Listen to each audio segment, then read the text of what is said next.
Hello, and thanks for joining us this morning on Daybreak Naija TV show on Universal Heritage Television, Naija. Today, the 12th day of September 2022. I am your host, Obidima Ako, and I'll be co-presenting with Ihuna Munachi. Okay, today we'll have three issues we are going to be looking at. First is the one that is very, very controversial now, that's trending globally, and that is the outburst by Professor Uju Anya concerning the death of Her Majesty Queen Elizabeth II of England.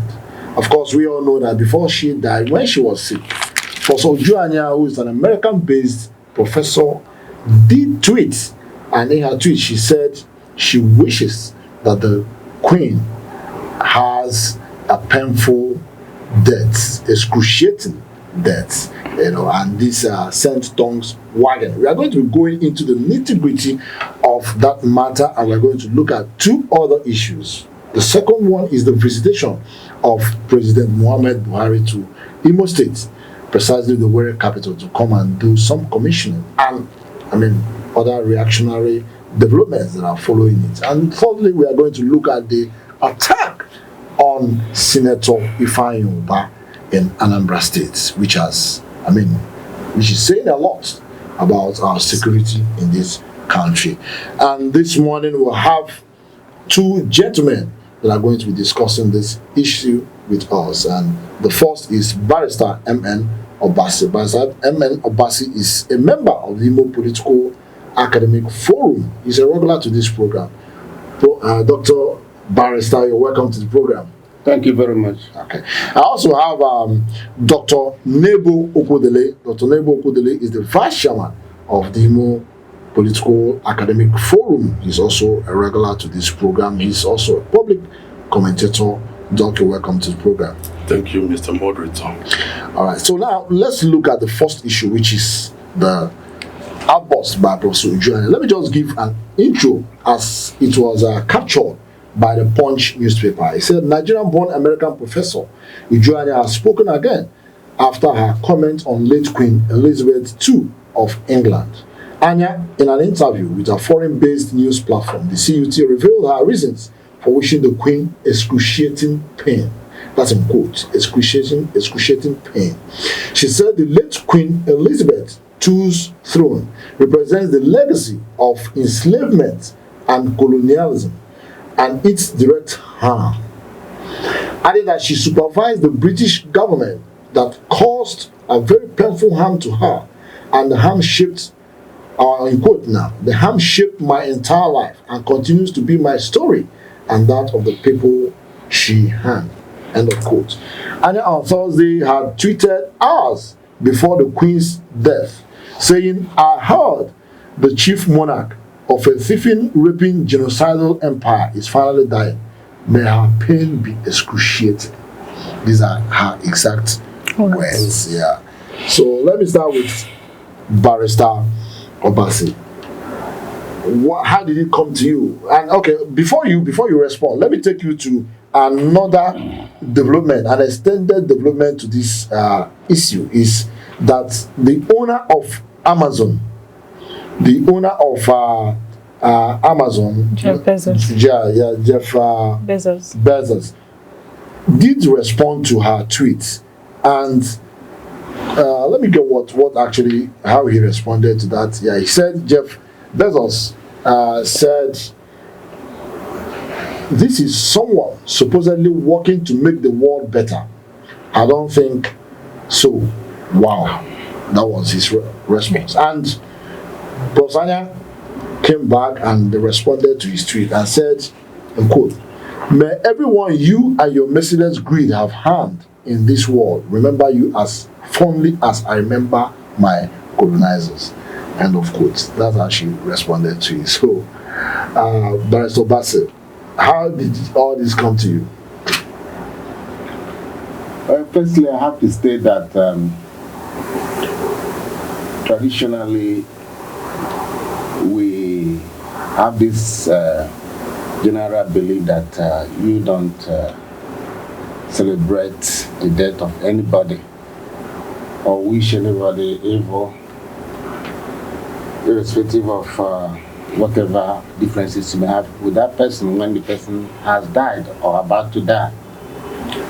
But in my own opinion, I really can empathize or understand from the perspective or the background Professor Ju was coming from. Basically, this is a young girl who claimed, from what I read, that she lost most of her relations in this particular battle, or the Biafran Civil War.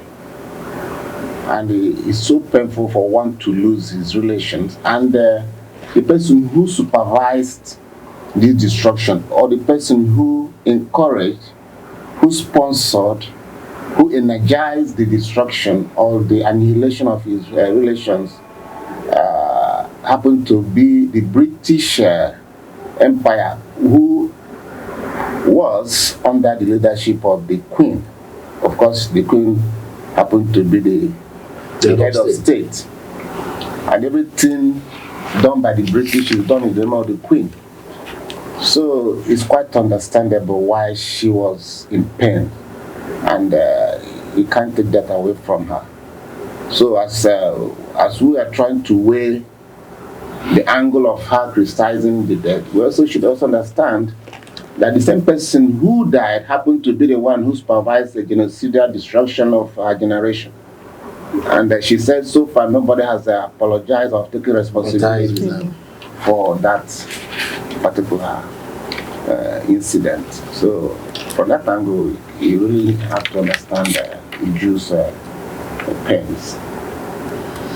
Okay, but some people will actually say the Queen, you're a lawyer, and you teach law. Now, some people, what is actually the relationship between the position of the Queen as the head of state? Some people say it's ceremonial, that she doesn't call shots, and that the government policies and execution are separated from her office. But as a law teacher, is that true? And also, at the time this war was being prosecuted, do you think the Queen at that time was influential enough, even if she didn't have the powers, was she influential enough to have mediated into the conflict and probably gave it a different ending as to how it was prosecuted and ended? Yes, the Queen is the head of government, and while the Queen is the head of state, while the Prime Minister is the head of government. But the fact remains that every law passed must be endorsed by the Queen before it can become a law. So, and like I said, everything done is done on her behalf, in her name. She has the right to make input, to advise, or to raise her objections to any policy that any particular government in question takes that she finds unpalatable. In fact, every government exists in her name. Every government existed to serve her. She owns the state. The government is just in her service, on her service. That's why you see all the whole paraphernalia of government. The Air Force is called Her Royal Majesty Air Force. The Army is called Her Royal Majesty Army. The Navy, Her Royal Majesty Army. So everything is done in her name. So she really has influence. In fact, I would say that the Prime Minister acts based on the wishes and expectations of whoever is occupying that throne. So I think she would have made a difference if she really wanted to stop that war from raging the way. Barrister Obasi, based on what you just said, I think I need to ask Dr. Nebo. Frederick Forsyth, the English journalist, had made some allegations before Ujuanya, saying that because part of the things Ujwanya made mention of on Twitter was the Biafran Nigerian genocide, or Nigerian Biafran war that displaced her family. Forsyth has already said that that war was not aided by savages, but by the Oxbridge. In his words, he said it was the Oxbridge educated British Mandarins. That was the word he used. And a lot of persons have been watching clips, a lot of persons have been talking about how not just in Nigeria, but in other parts of the world, like in Iraq, or was it Iran, that the Queen has been supporting genocidal movements and all that. My question is, why now? Why have this issue not been raised when the Queen was still alive? Why now, during her death or in her death, that these issues are coming up? Why now? Okay, thank you for that question. If I have to look at this question, I will look at it, I will go a little bit back. And if we want to look at analyze the statement of Professor Ujwanya, we look at it from two major points of views. And these two major points of views, one is from the point of view of moral perspective and political perspective. Morally, that statement was too pungent, because on hearing somebody wishing a fellow human being excruciating pain, what comes to mind is that whoever is saying this is inhuman. Is inhuman. That was so. I'm going by the Igbo culture.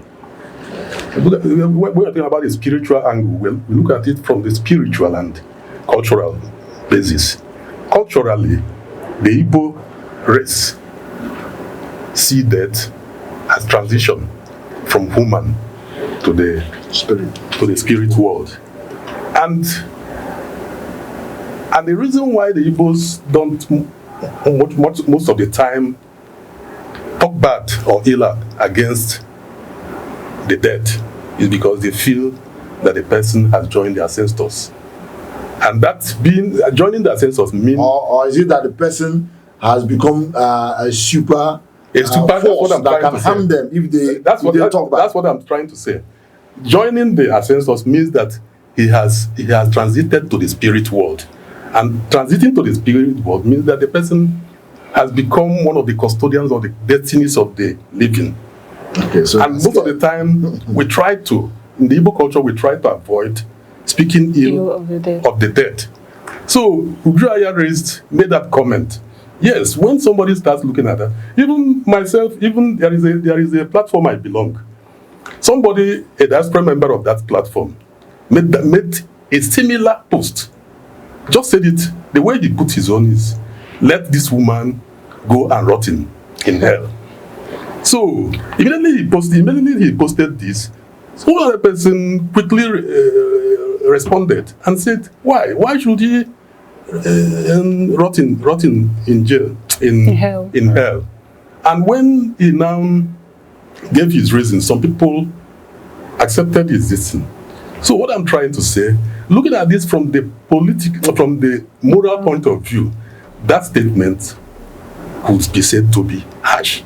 The woman may have gone out of gauge in that statement by saying that he should. But now, when you look at it from the political perspective, then you will come to realize, agree with me, that there are certain issues that actually justified Professor Ujwanya's comment. Those justifications, if we are looking at it, I look at it from 3 points of views. One, the colonization of Nigeria by the British. Two, the issue of the Nigerian Civil War issue. And then three, the continued detention of Nnamdi Kanu. These are three major political issues upon which someone will begin to look at this thing. I mean, if you look at during the colonization period, the Nigerian was colonized by Britain. And then Their antecedents at then was that they tilted towards the northern part of the country, simply because the northerners were complacent. They did not agitate for independence as the other part of the country. Doc, I would like to address the political aspect later, but now there's an area I want Buharis to come in, where you raised the issue of the morality of speaking bad about the dead. And I know in William Shakespeare, in Julius Caesar, I don't know if is it Julius Caesar, where he said that the evil that men do lives after them. Yes. So if somebody lives a life that caused, pain, agony, suffering to a generation, to a people, we had Kwashiorkor, we had starvation, death, bombings, destruction, and all of that happened to a certain tribe. And this lady we are talking about is a direct, she's a direct casualty of this situation, and she has spoken out of the wound that was inflicted on her. That brings to question this issue of morality. Is it not right we start speaking truly about the positions that people held while they were alive after they've died, to serve either as a deterrent for those who might want to toe that line tomorrow? Or do we continue to pretend and fear the spirits of even the good and the bad? If we are saying that they are transcending to spirits, don't we have good spirits and bad spirits? Should we all give them that reverence and adoration? So, I wanted to come in here.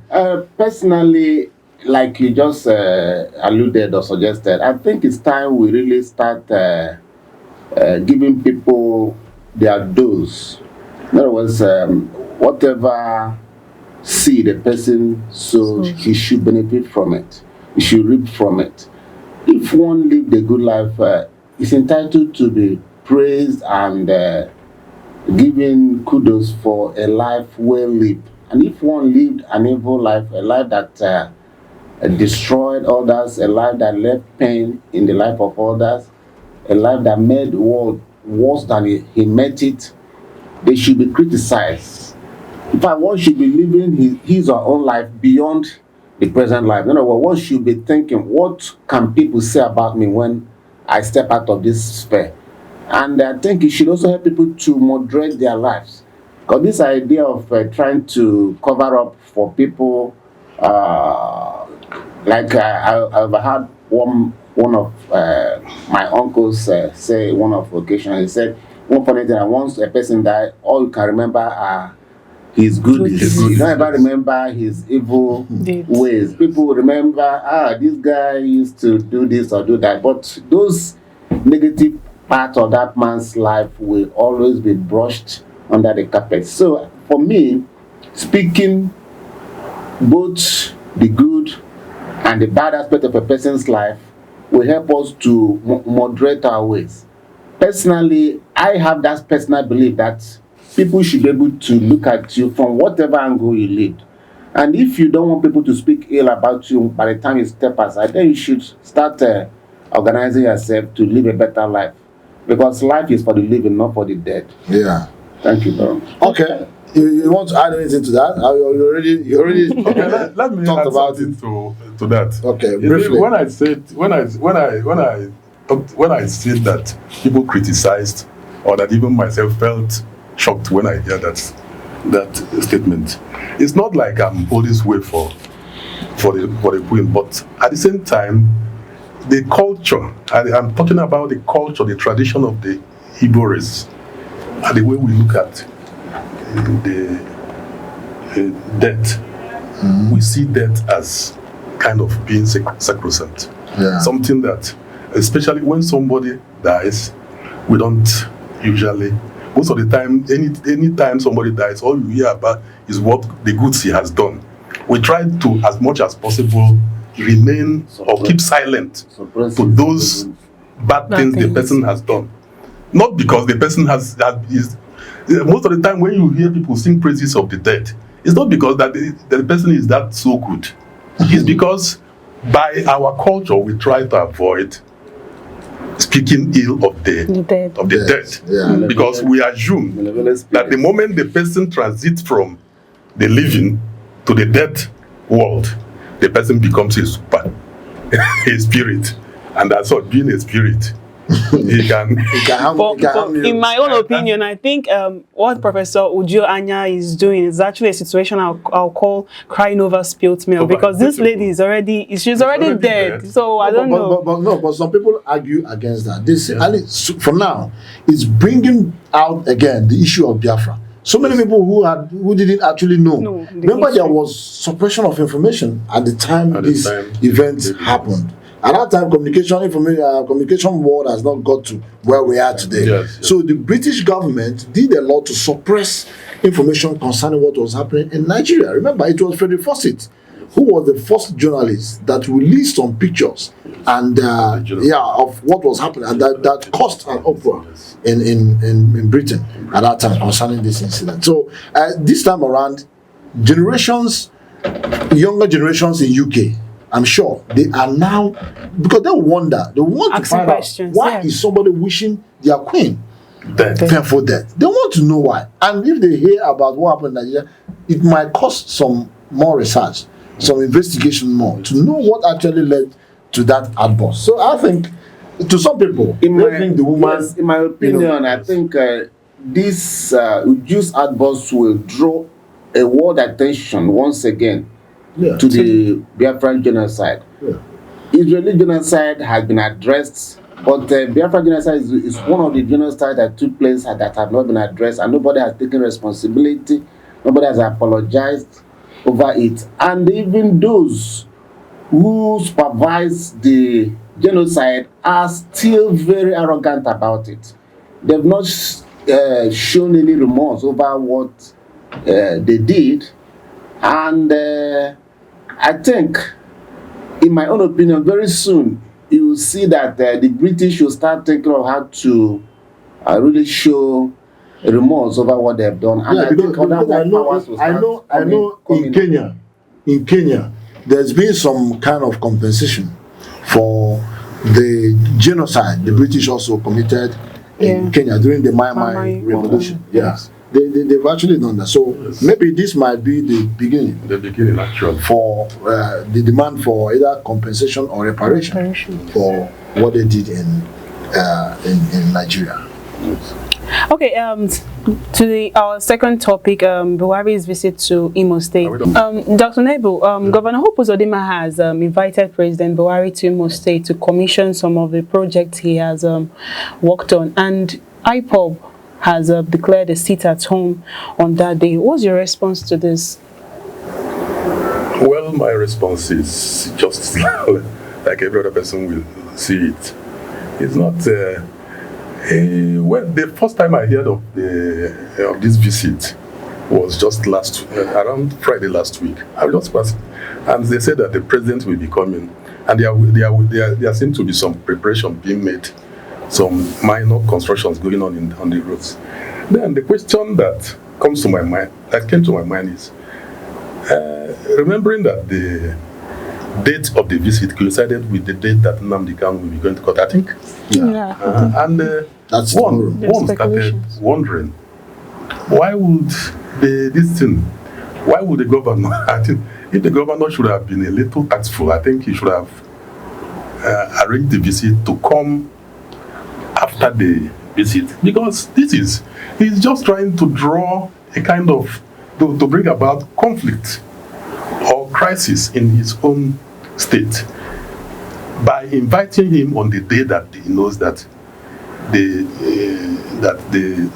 indigenes of his states are observing in support of freedom Nnamdi Kanu. So I had expected that the governor should have put up that, because definitely it is him that invited him. It is him that we decide on the date.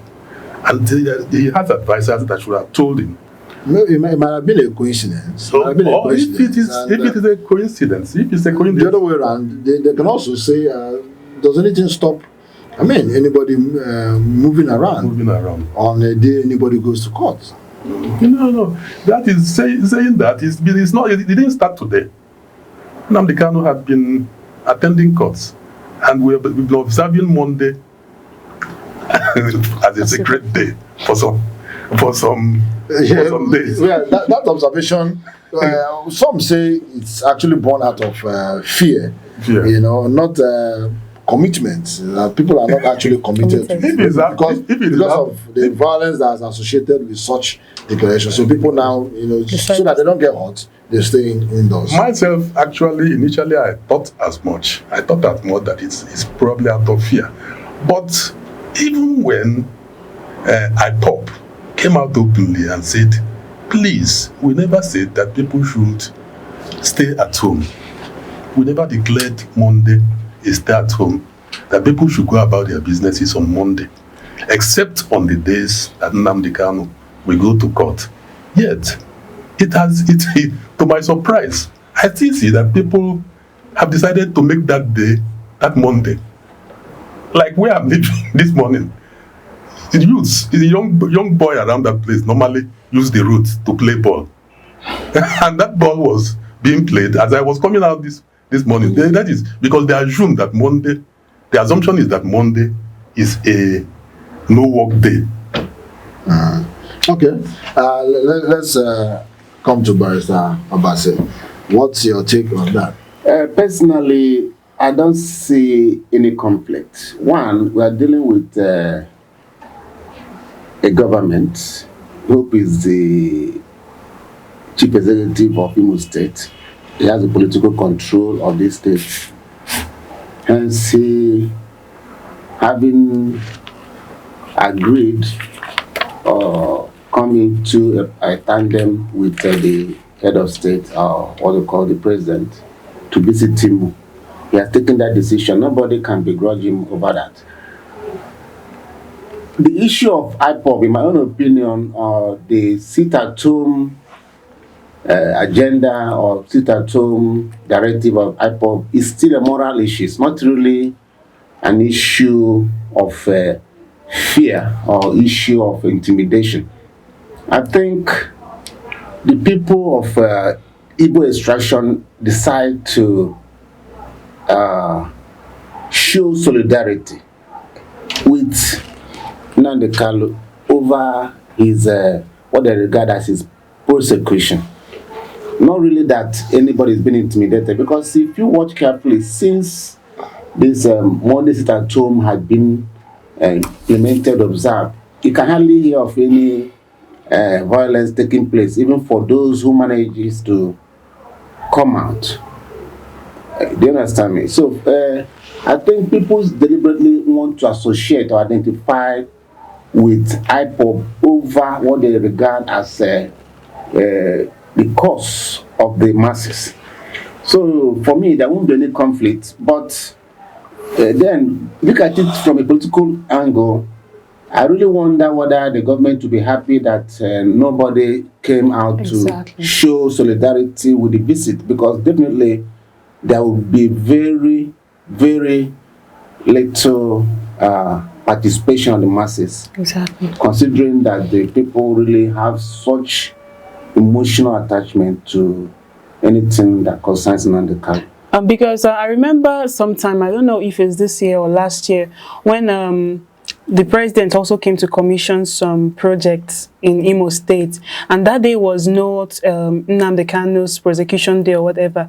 IPOB also declared a sit-at-home. So I was wondering if that declaration of sit-at-home was a means of showing their indignation towards the president's visit to Imo State, because I don't know, people like you rightly said that it might be a conflict between the prosecution date and the date of visitation, but I think it might be, I don't know, a way of expressing their indignation for the president. Yes, they see the president as the person who have really been oppressing their leader. And they also are aware that the masses are really emotionally attached to them. So they are really trying to establish that, the masses will rather flow in that direction than any other direction. there won't be any conflict, but there will be the crowd or the form of public support or public identification with the visit to be very negligible. That's my observation. Well, still on what Mona said, because the last time the president came, he had a very cold reception. In fact, when he left back to Abuja, there was this news that broke out that the president warned the governor, or either told the governor that next time he's invited, he's going to be careful with his invitations. So this time around, the government at that time denied that didn't happen. But we saw the video, where the president, actually said, I don't know whether it was doctored or not, but we saw the president saying next time he's going to be careful with his invitation. Do you think the president will make it tomorrow? Or do you think he's going to be careful? Or is he being careful with his invitation? Do you think he's going to come? Considering IPOB declaration and how it has been obeyed, in the past. Well, I don't really understand. It depends on what you interpret to the word being careful. Is it you should be careful in inviting him in a particular occasion where the masses will not come to show solidarity, or be careful in inviting him so as not to jeopardize his security? I wouldn't actually know, because from security angle, I don't see any problem with that, because the last time he came, there was no threat. Unless something was seen behind the scene, but at least from the public domain, there was no security threat. But if it is in terms of whether his visit will people felt it was an embarrassment. Will really attract the level of level of solidarity that such visits ought to attract. I think there will be a repeat. Because, like I said, down here there's such emotional attachment with everything about the color and IPOB. For me, the government should focus or zero their mind on commissioning the project and really care less whether there will be mass. Because I don't see that. Can I touch a little on that? Yes, actually, was pointed out in the question, whether the visit is going to witness, mass turnout of people, or what we had in the past. Definitely from the past, like that issue of being careful. I remember I watched that video and I hear the president said that, but that very statement was later interpreted. Yeah, the presidential spokesman, female edition, to be a different thing. Yes. I think the letter said that what the president meant was that the caliber of the Igbo or Eastern politicians that came around was what the president was referring. That if he should be invited again, that he should be careful.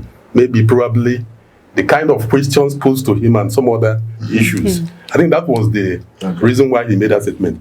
And coming to the issue of showing solidarity, I don't see, and the president, I am even thinking of the opposite rather, that the reason why the governor put the date, the time he put it, is to avoid, is maybe for security reasons, so that everywhere will be calm when the president comes. I am thinking in that line, that it may have been a deliberate thing.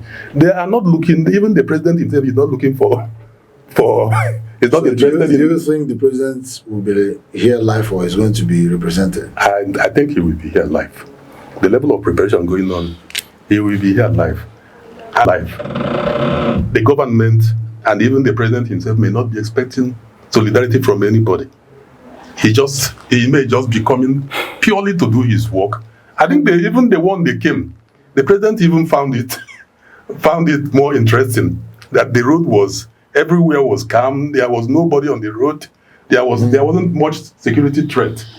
Okay, all right. We'll go back to the next issue. But I remember the last time the president came also, there was this social media coverage, frenzy or trend that trail that visit in terms of the preparation they made about the president's coming, his attire, the clothing, and all that, you know. So we believe this time around they're going to there will be an improvement in that, because it was very bad out in the last time. It was embarrassing. The clothing was something else. So made maybe caricatures and cartoons out of a it. good tailor is going to come around to give him a befitting attire. dressing. You know, this one. Okay, so let's go back to our last issue for today, which is the attack on Senator Ifeanyi Umebihuku. Yesterday, it came as a rude shock to Nigerians, you know, and analysis of that attack has continued to unveil, and it tends to portray or showcase some kind of coordinated and sophisticated attack, which so many people are saying that the character of this attack is not the usual unknown government type that we've been witnessing here. This seems to look like a more professionally planned attack. You know, and they say that the man, you know, only survived because he had a bulletproof vehicle. You know, his 8 policemen were killed, were slaughtered, and we didn't see any of the assailants or the attackers, killed. Barrister, Please, are you disturbed? really, I am, because we are gravitating towards a state of high insecurity, because with this in mind, most politicians will start thinking twice about their politicking and campaign and public outreach. Remember that very soon we are heading towards the presidential election. Even the campaign have not really started.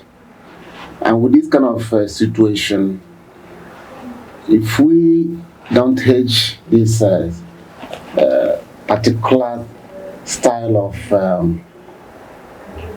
if we don't hedge the security threat, we will come into a situation where the masses may be discouraged from really participating in political activities.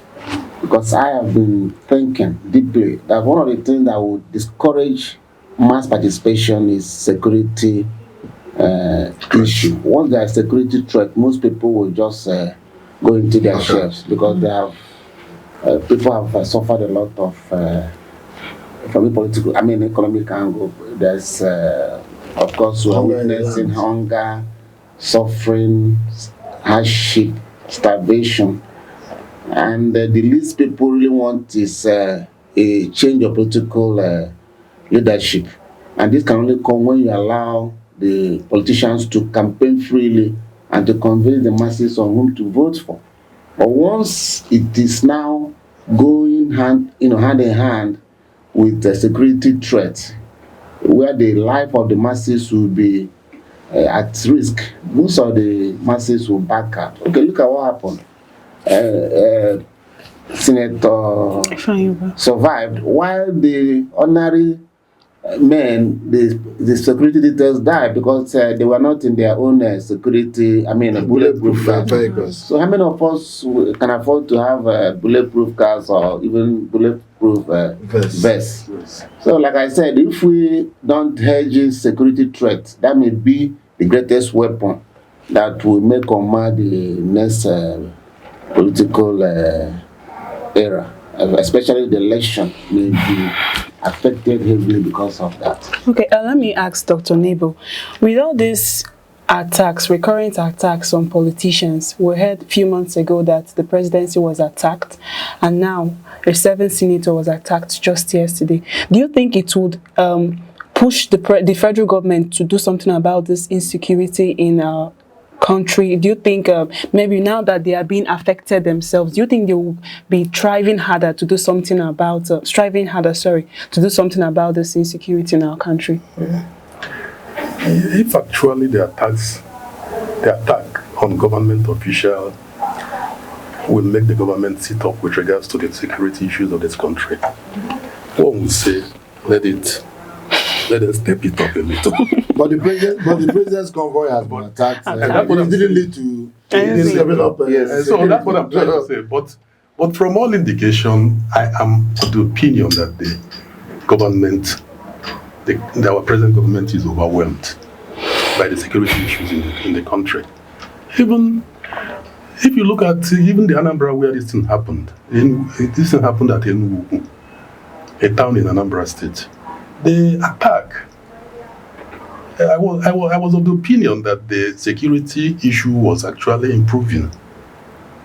For some time. Yeah, because for some time for now, some time, we we not hear that type of Yeah. thing. For me to hear, when I heard of this thing yesterday, I was really surprised, and I never knew such a level of insecurity, such a level of terrorist attack could go on in Anambra State, where the governor had been doing, because all through the period Soludo had been sworn in, the challenges he had been facing was to how to stop, Eradicate terrorism and insecurity. But when this thing happened yesterday, actually it is something that could, I know that if the police, if the security officials can actually unveil, because we talked about the level of sophistication of the assailants. attack. And actually, we've not had it this bad. The level of killing, the number of people killed, and the way the assailant vanished immediately this incident happened, showed some level of sophistication and a departure from what actually had been happening. So I think this is a challenge to the security officials, for them to actually, especially when the attack is on their members. I think this is a challenge to the police, the army, to actually try to find out. And I'm of the opinion that if they really want to find out what happened, they will. Okay, in the past, we've had this development here in the southeast,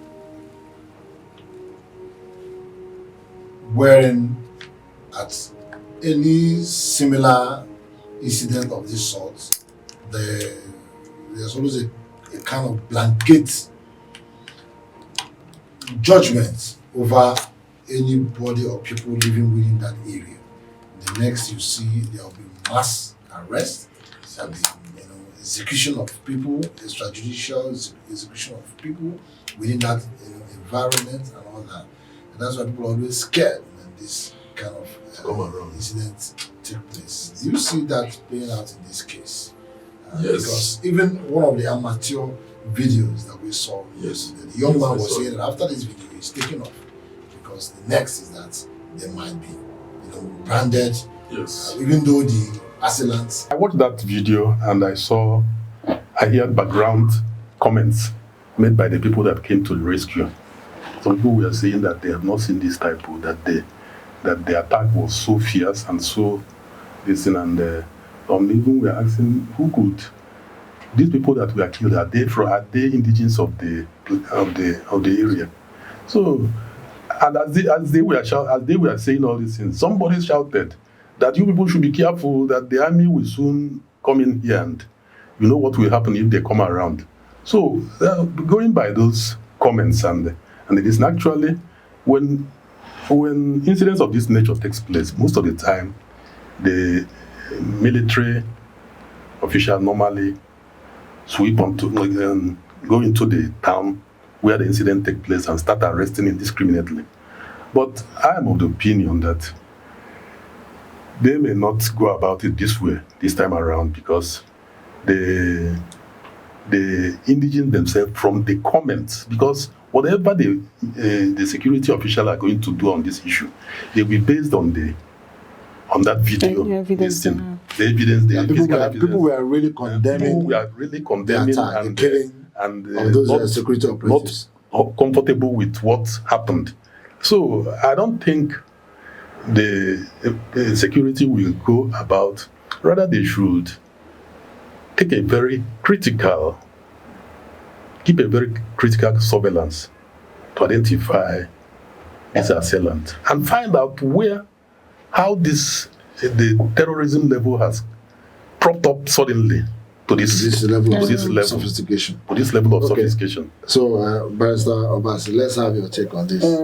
Personally, I don't really think there will be any mass. There may be mass arrest, but the question is who will execute the arrest. Actually, I've not watched the video. I don't really know those that were killed. If it involved army personnel, army will be part of those that may engage in that mass arrest. And if it's only police, police will handle that. And most times, all those arrests, the essence of those arrests were not really to determine the culprit, but to extort some people within the crime scene. But we've also seen innocent people lose their lives in such arrests. There are cases of missing people, cases of people who have been extrajudicially killed, abducted even from their houses. You see, Senator Ifeanyi, I think his own case will be a little bit different, because if we are dealing with somebody like a sitting governor, I think the threat will be higher than dealing with a senator. A senator has a limited jurisdiction, and I personally believe that, yes, there will be arrest, but it will not be as massive as what would have happened if it had involved a governor whose entourage was attacked. Okay, so we are going to be running off now because our time is almost up. So I'll just give you 1 minute to ask you, do you think this attack is political? Exactly what I wanted to ask. Yeah. Yes. Exactly what I wanted to ask. I think it's political. Because from sources, they say that they were out to kill him, that they were not out to abduct him, that they were out to kill him. So I was wondering if by the manner of attack. whether it was political, however. Exterminated his security details. And even civilian aids. And the civilian aids shows that he was the main target. And it's quite a pity. This is a warning to other politicians. They have to be very careful. They have to be security conscious. Whoever used such tactics to eliminate senator, it's quite a pity. I think he has some political undertone. It's just a warning to the rest of politicians, especially P2B, to be more security conscious and stop being too. Okay. Yes. The doc, Nebo. as part of your own closing remark, do you think it's political? Yes, from all indication, it definitely must have some political undertone. It couldn't have just been ordinary. I'm going by the personality in question, Ifeanyi. Ifeanyi has been a very controversial politician in the state. I think visually there is no notable politician in that state that he had not had some gross to settle with. Okay. So, and I think he has just finished with Soludo, the current governor. I think he contested with him from a different reason, and I think he had some challenges with even in Giga and what is it? Quite some people. The other governor. So he had some business. He had some rivals too. Yes, this thing to settle with, and I think by the time, I think it's the only thing that will reveal or confirm where this thing is coming from is when investigation starts. Maybe if there is proper and thorough investigation on the matter, they will actually unearth where this thing is coming from. But definitely it has serious political undertone. Okay, dear viewer, because of time, we are going to draw the curtain here. I want to believe you've really enjoyed our program today. We're going to come back tomorrow for another edition of the program, Daybreak Naija, and Universal Heritage Television, Naija And it's been me, your host, Obidi Marco, alongside. Iwuna Mona. And we are going to be back together tomorrow for another edition. We want to thank our guests who have been with us here analyzing this morning. Barrister MN Obasi, the IPAF, an IPAF member. IPAF is Imo Political Academic Forum. He's a member of IPAF and a law lecturer, Barrister MN Obasi. Thank you once again for coming to the program. Thank you. We also want to thank Dr. Nebo Okodede, who is the Vice Chairman of IPAF and also a public commentator, for being with us here today to do justice to this issue. Thank you, Mr. Moderator. Thank you. All right. We'll be back tomorrow, same time. Keep it locked on this dial. This is Universal Heritage Television Naija, the premier online television broadcasting live from here in Imo State, the capital, Owerri. And we assure you that we are going to be giving you the best in broadcasting as far as we are concerned here. So please like our page, subscribe to our YouTube channel, and support us. Bye-bye.